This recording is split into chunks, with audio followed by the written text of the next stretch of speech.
लोकसभा चुनाव को मद्देनजर रखते हुए हर एक राजनीतिक दल देश के कोने कोने में एक्टिव हो चुका है। हर एक राज्य में चुनावी बिसात बिछाना शुरू हो चुका है। हर एक राजनीतिक दल की तरफ से रुख किया जाए उत्तर प्रदेश की सियासत की तरफ, तो उत्तर प्रदेश की सियासत में जिस तरह से यादव कुनबा समाजवादी पार्टी एड़ी चोटी का बल लगा रही है, तो वहीं कांग्रेस पार्टी भी। ऐसे में कांग्रेस महासचिव प्रियंका गांधी वाड्रा को लेकर अलग अलग अटकलें तेज हो चुकी हैं कि 2024 में लोकसभा चुनाव में वह भी मैदान में उतर सकती हैं। लेकिन प्रियंका गांधी वाड्रा इसको लेकर क्या कहती हैं, ये भी बेहद बड़ा अहम सवाल बनता है। नमस्कार, मैं प्रांशी राठौर और आप देख रहे हैं नेक्स्ट 9 न्यूज। 2024 के लोकसभा चुनाव को मद्देनजर रखते हुए 28 राजनीतिक दल एकजुट होकर एक महागठबंधन किए हैं, जिसका नाम रखा गया है इंडिया। और ऐसे में इंडिया गठबंधन केंद्र की मोदी सरकार को लगातार चुनौती दे रहा है।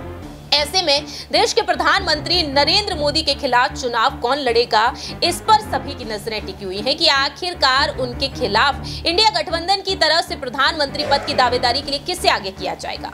इस कड़ी में नाम शामिल है दिल्ली के मुख्यमंत्री अरविंद केजरीवाल से लेकर कांग्रेस नेता राहुल गांधी, तो वहीं बिहार के मुख्यमंत्री नीतीश कुमार का भी। लेकिन देखा गया है कि कांग्रेस महासचिव प्रियंका गांधी वाड्रा भी चर्चा का विषय बन चुकी है, वह भी चर्चा में आ चुकी है। उनके पति रॉबर्ट वाड्रा चाहते हैं कि उन्हें लोकसभा चुनाव लड़ने चाहिए।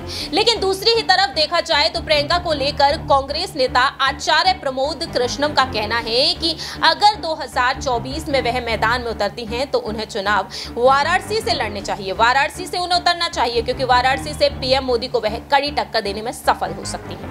लेकिन ऐसे में यहाँ पर सवाल खड़े होते हैं रायबरेली और अमेठी लोकसभा सीट को लेकर। अमेठी वही सीट जो 2019 में राहुल गांधी को जिस तरह से हराया था केंद्रीय मंत्री स्मृति ईरानी ने, और अमेठी गांधी परिवार का एक वक्त गढ़ मानी जाती थी। 2004 से जीत हासिल करते चले गए राहुल गांधी, लेकिन 19 में बीजेपी ने इस पर कब्जा कर लिया। अब बचती है यहाँ पर रायबरेली सीट। तो रायबरेली से सांसद हैं कांग्रेस की पूर्व अध्यक्ष सोनिया गांधी।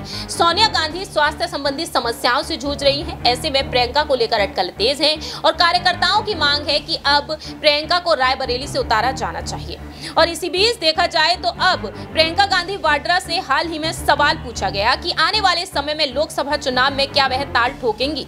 उन्होंने इस सवाल पर यहां पर यह कहकर टाल दिया कि अभी लोकसभा चुनाव बहुत दूर है, लेकिन उनसे पूछा गया क्या वह रायबरेली से लोकसभा चुनाव लड़ने जा रही हैं। इस सवाल पर प्रियंका गांधी ने ना तो इनकार किया और ना ही इस पर अपनी सहमति दी। उनका कहना रहा, ये आप तब देखेंगे कि मैं क्या करूंगी। प्रियंका गांधी ने रायबरेली से चुनाव लड़ने पर मोहर तो नहीं लगाई, लेकिन इनकार ना करके अब चर्चा को बल दे दिया है।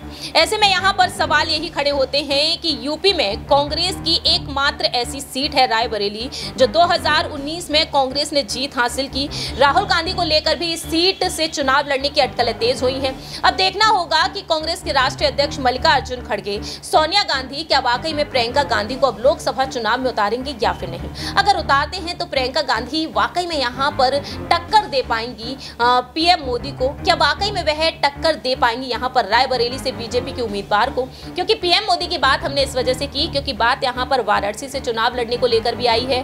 कांग्रेस से जो यूपी कांग्रेस के जो अध्यक्ष हैं अजय राय, वह भी राहुल गांधी को अमेठी से चुनाव लड़ने की बात कहते हुए नजर आए।